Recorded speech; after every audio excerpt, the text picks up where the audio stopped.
Right guys, welcome back to another video, and today let's talk about some football. As you can see, we're in a different setting again. I know I keep changing mainly because I was getting bored of where I was sitting every single day, recording two videos almost every single day, every weekday anyway, that is.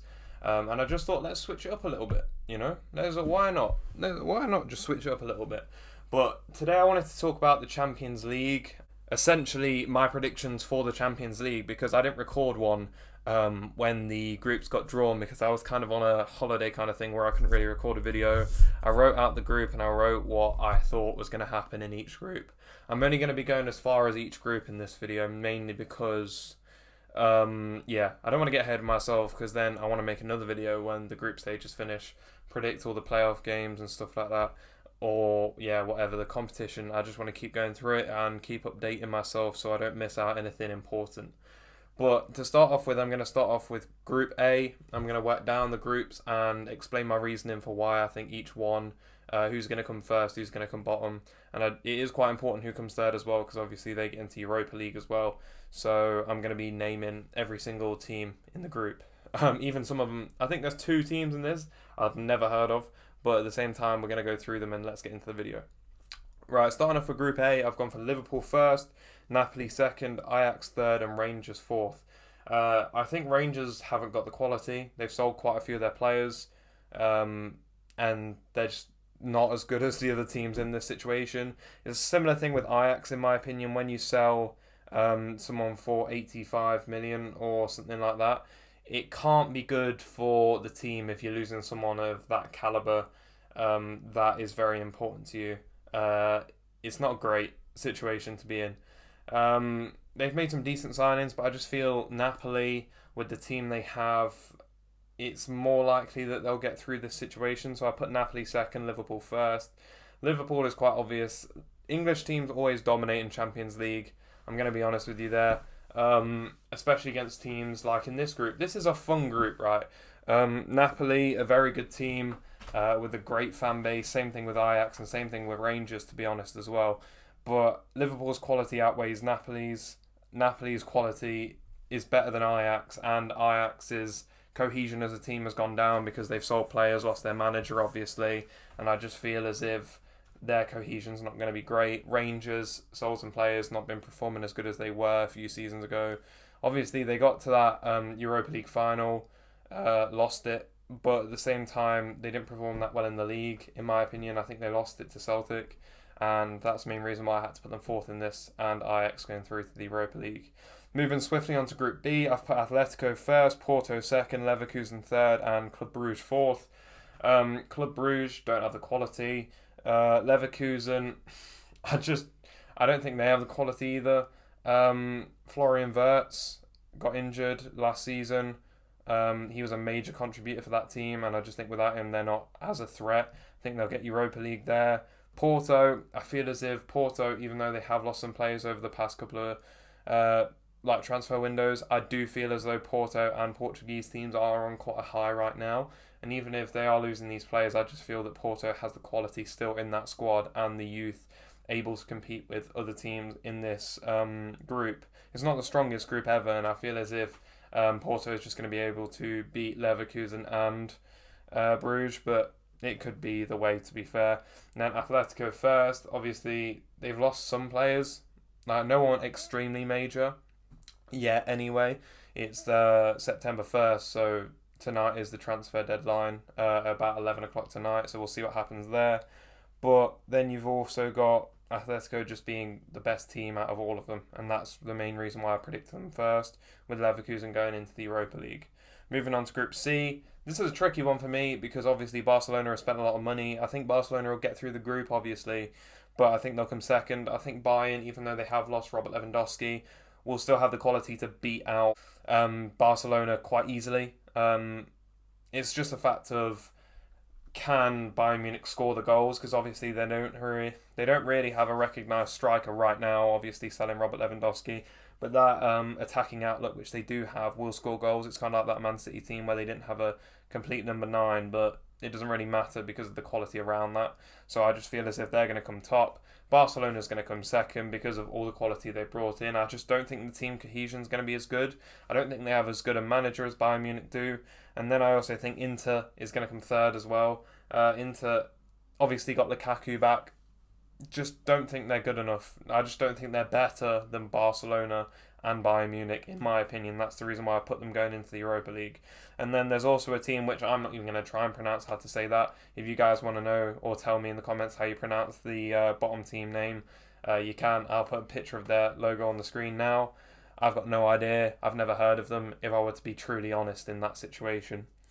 Moving on to Group D, I've put Spurs come in first. I just think, even though Antonio Conte is a notorious bottle job in the Champions League, I just feel as though, how many times can he do it? And with Harry Kane, Heung-min Son, Richarlison, Kulusevski, Perisic, all these players that are very good, and most of them are proven at this kind of level.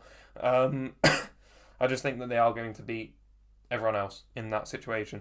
Next, I have put Marseille. I really like the business Marseille have done this season. I think they are going to be a very good team. I love the fan base and everything. Well, not everything they do, obviously.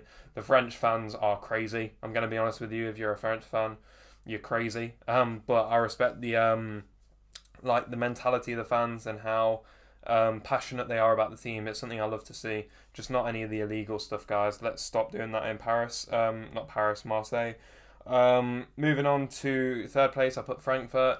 I think they've sold quite a few of their good players. I'm not too up to date on their squad list, but after winning that Europa League, I just think that they are not going to be able to do very good. And them going back into the Europa League isn't the worst thing for them. Sporting coming in fourth, I just think the quality's too low out of every team there. I just don't think they have the same quality as other teams. Sold some players this season, and I just don't think that they are going to get through this group. That's just my opinion. Moving on to Group E, I've put Chelsea first, Milan second, Salzburg third, and Dynamo Zagreb fourth. The main difference there is Salzburg third. I think a lot of people might put them last. I really like Salzburg, and the stuff they do with player development and player talent distribution and stuff like that is really good. I'm not a major fan of them just selling players to their sister club in RB Leipzig and New York Red Bull as well, kind of doing all that sort of stuff. I'm not a massive fan of that, but at the end of the day, they do have really good scouting and really good player options there. In my opinion, when they sell one player, they always have another one coming in and ready to go. So I just think Salzburg will come third. Chelsea have the best quality, even though Milan are a very good team, very good. I think they did win the Scudetto last season, so they are really good. I just think Chelsea will have the edge over them quite easily, in my opinion. Chelsea are notoriously quite good in knockout competitions as well, even though this is a group stage. They are usually quite good in tournament format rather than the long format of the Premier League where they can slip up more because not every game's major to them. But that is the reasons why I put them there. Group F, I put Madrid first, Leipzig second, Celtic third, and Shakhtar fourth. Celtic, I'm giving Celtic a bit of credit here and hoping that they get through for their sake to the Europa League. I quite like the Scottish teams, and I do hope at least they get through because Rangers are in a hard group there. So I'll put Celtic third. Shakhtar, I'm just going to say I don't watch the league. You could be really good this season. I've got no idea. Madrid, obviously, Champions League winner last season. Gonna still be great, even though they've lost Casemiro. Got amazing replacements in that squad, ready to go already. And then Leipzig. Now, some people could say Leipzig is going to not beat Celtic. I still think Leipzig, with Timo Werner back, I think they are going to be quite dangerous and quite a good attacking team. Even though they aren't what they used to be a couple of years ago, I still think they're going to be great. So that's the reason why I put them there. Moving on to Group G, I've put City, Dortmund, Sevilla, and then Copenhagen. Copenhagen obviously not going to perform very well. Next, it was Sevilla for me going into the Europa League because they love that competition, and then they'll go into the Europa League and probably win it, to be fair. So fair enough to Sevilla. They always do that sort of thing. And then Dortmund, it's hard for Dortmund because they obviously have lost crucial players. Obviously, they've lost Erling Haaland. They've obviously lost Seb Haller, which is a real shame. I don't know when he's going to be back. If he's going to be back for Champions League games, he could be. I've got no idea on that situation, but I hope he gets better soon. I really like Dortmund, and I love the passion that the fan base has for it. And City are obviously going to be the best team like in the whole competition with Paris, with Liverpool, with Chelsea, with Bayern.